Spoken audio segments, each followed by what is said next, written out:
Hello friends, warm welcome in this video, that is factors affecting immunogenicity.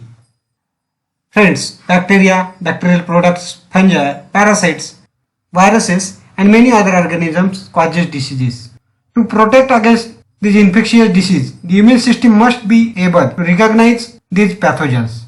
So a question may arise in your mind that whether the immune system recognize whole organism or it can recognize a particular macromolecule in it. In fact, the immune system actually recognizes particular macromolecule of an infectious agent.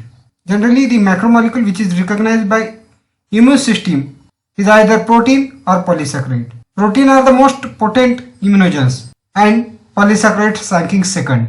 In contrast, lipids and nucleic acids of an infectious agent generally do not serve as immunogens unless and until they are complex with proteins or polysaccharides.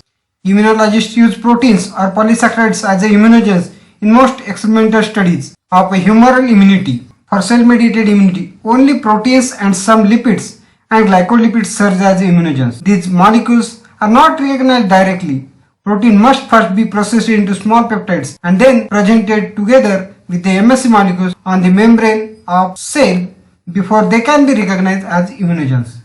Recent studies show that those lipids and glycolipids that can elicit cell-mediated immunity must also be combined with MSC-like membrane molecules called as CD1 molecule.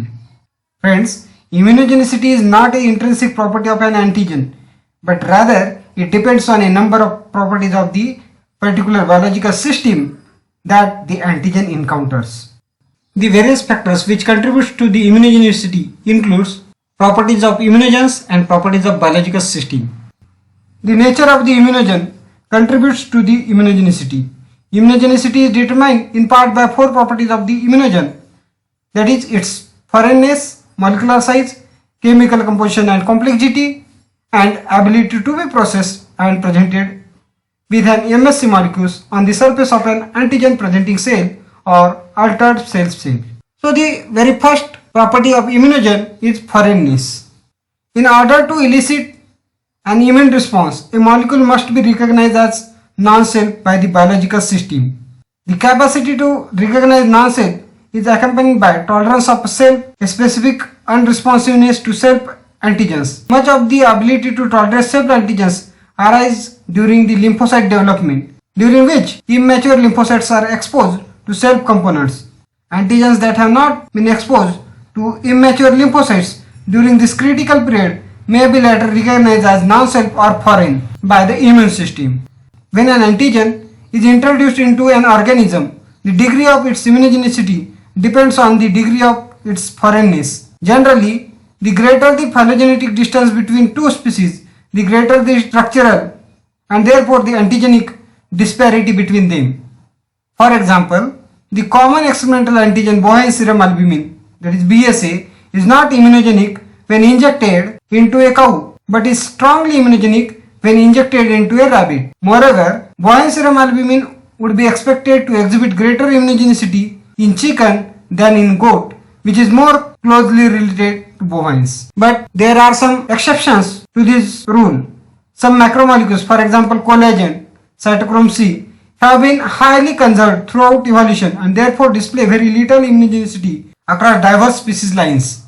Conversely, some cell components, for example corneal tissue, sperm, are effectively sequestered from the immune system so that if these tissues are injected even into the animal from which they are originated, they will function as immunogens.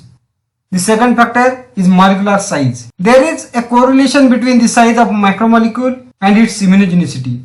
The most active immunogen tend to have a molecular mass of 100 kilodaltons. Generally, substances with molecular mass less than 5 to 10 kilodalton are poor immunogens, although a few substances with a molecular mass less than 1 kilodalton have proven to be immunogenic.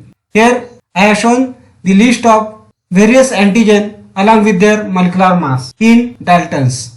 Chemical composition and heterogeneity is also one of the important property of antigen, which determines the degree of immunogenicity. Size and foreignness are not by themselves sufficient to make a molecule immunogenic. Other properties are needed as well. For example, synthetic homopolymers, that is polymers composed of single amino acid or sugars, tend to lack immunogenicity regardless of their size. Studies have shown that copolymers composed of different amino acids or sugars are usually more immunogenic than homopolymers of their constituents. These studies show that chemical complexity contributes to immunogenicity. In this regard, it is notable that all four layers of protein organization, primary, secondary, tertiary and quaternary structure, contributes to the structural complexity of a protein and hence affect the immunogenicity. Friends, appropriately presented lipidal antigens can induce B and T cell response. For the stimulation of B cell response, lipids are used as heptase and attached to a suitable carrier molecules such as the proteins keyhole limpet hemocyanin or bovine serum albumin. By immunizing with this lipid protein conjugate, it is possible to obtain antibodies that are highly specific for the target lipids. Using this approach, antibodies have been raised against a wide variety of lipid molecules including steroids, complex fatty acid derivatives and fat soluble vitamins such as vitamin E. Such antibodies are considered of practical importance since many clinical assays for the presence and amounts of medically important lipids are antibody based. For example, a determination of the levels of complex group of lipids known as leukotrienes can be useful in evaluating asthma patients. Prednisone and immunodepressive steroids is often given as a part of the effort to prevent rejection of transplanted organ. The achievement and maintenance of adequate blood levels of this and other immunosuppressive drugs is important to successful outcome of transplantation, and antibody-based immunoassays are routinely used to make these evaluations. The next factor is susceptibility to antigen processing and presentation. The development of both humoral and cell-mediated immune response requires interaction of T cells with antigen that has been processed and presented together with the MSC molecule. Large insoluble macromolecules generally are more immunogenic than small soluble ones because the larger molecules are more readily phagocytized and processed.